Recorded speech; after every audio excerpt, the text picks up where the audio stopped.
বাংলাদেশ ইসলামী ছাত্র শিবির কর্তৃক আয়োজিত আজকের এই GPA5 সংবর্ধনা যে আয়োজন, এই আয়োজনে এসে আমার অনুভূতি আসলে অনেকটা ভালো। এটা বলে প্রকাশ করার মতো না, বলতে শুরু করলে একটা বই লেখা পসিবল এরকম একটা অনুভূতি হয়েছে। প্রথমে আসার পরে আমাদের বড় ভাইরা ক্যারিয়ার বেস যে সকল আমাদেরকে সামনের দিকে এগিয়ে যাওয়ার যে সকল নির্দেশনা দিল, সেগুলো আসলে অনেক ভালো লেগেছে। এরপরে এখানে বিভিন্ন সাংস্কৃতিক অনুষ্ঠান তারা করেছে, বিভিন্ন সাংস্কৃতিক অঙ্গন থেকে তারা গান পরিদর্শন করেছে, যেগুলোতেও অনেক ভালো লেগেছে। শেষ পর্যায়ে আমাদেরকে যে ক্রেস্টের মাধ্যমে সংবর্ধনা দেওয়া হলো, এর মাধ্যমে আমাদেরকে ভবিষ্যতে এগিয়ে যাওয়ার জন্য আরও প্রেরণা দান করবে। আসলে সংবর্ধনা সবার জন্য অনেক আনন্দদায়ক, আর মেয়ের জন্য যখন সংবর্ধনাটা পেয়েছি তখন তো অবশ্যই অনেক আনন্দের। সাজাদ হোসেন এবার সরকারি সারামারি মডেল স্কুল অ্যান্ড কলেজ থেকে SSC পরীক্ষায় GPA5 পেয়েছি। নিজের অর্জিত সাফল্যের সংবর্ধনা পেতে সবারই ভালো লাগে, এই জন্য বাংলাদেশ ইসলামী ছাত্র শিবিরকে আন্তরিক ধন্যবাদ জানাই।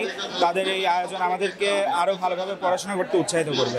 A+ SSC দাখিল ও সমমান পরীক্ষার সম্বোধনা যাদের কৃতি সন্তানদের দিয়েছে, যারা এখানকার প্রধান অতিথি, বিশেষ অতিথি, সমস্ত বিষয় নিয়ে যারা এত পরিশ্রম করে আমাদের স্টুডেন্টদের, ছেলে মেয়েদের হাতে ক্রেস্ট তুলে দেওয়ার জন্য তাদেরকে অসংখ্য ধন্যবাদ এবং তাদেরকে অভিনন্দন। আসসালামু আলাইকুম।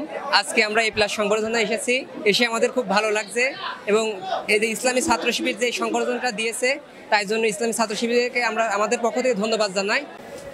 এদেশের জনগণের নন্দিত ছাত্র সংগঠন বাংলাদেশ ইসলামী ছাত্র শিবির আজকে ঈশ্বরদী উপজেলায় যারা A+ পেয়েছে ছাত্র এবং ছাত্রী, তাদেরকে ইসলামী ছাত্র শিবির ঈশ্বরদী উপজেলা শাখা কর্তৃক আজকে এই সম্বর্ধনার আয়োজন করছে। ইসলামী ছাত্র শিবির আসলে আদর্শের একটা সংগঠন। এই দেশের ভবিষ্যৎ কর্ণধার এবং ভবিষ্যৎ আইডিয়াল হিসাবে ইসলামী ছাত্র শিবির ছাত্রদের মাঝে কাজ করে যাচ্ছে। একটা সুন্দর এবং ছাত্র হিসাবে যাতে গড়ে ওঠে, যারা সত্যিকার অর্থেই দেশ গড়ার কাজে নিয়োজিত হবে আগামী দিনে। A+ পাওয়ার ছাত্ররা আগামী দিনের কর্ণধার হবে। পড়াশোনা করার জন্য ছাত্র শিল্পীদের জায়গাতে সহায়তা দিয়ে থাকে, তো আমরা সেই সহায়তার কার্যক্রমগুলো পরিচালনা করছি। একইভাবে ছাত্র শিবির একটা কার্যক্রম হচ্ছে যারা বিশ্ববিদ্যালয়, তারপরে হচ্ছে মেডিকেল কলেজ, তারপর হচ্ছে প্রযুক্তি বিশ্ববিদ্যালয়, এই জায়গাগুলোতে তারা চান্স পায়, তাদের কিন্তু আমরা সংবর্ধনা দেই।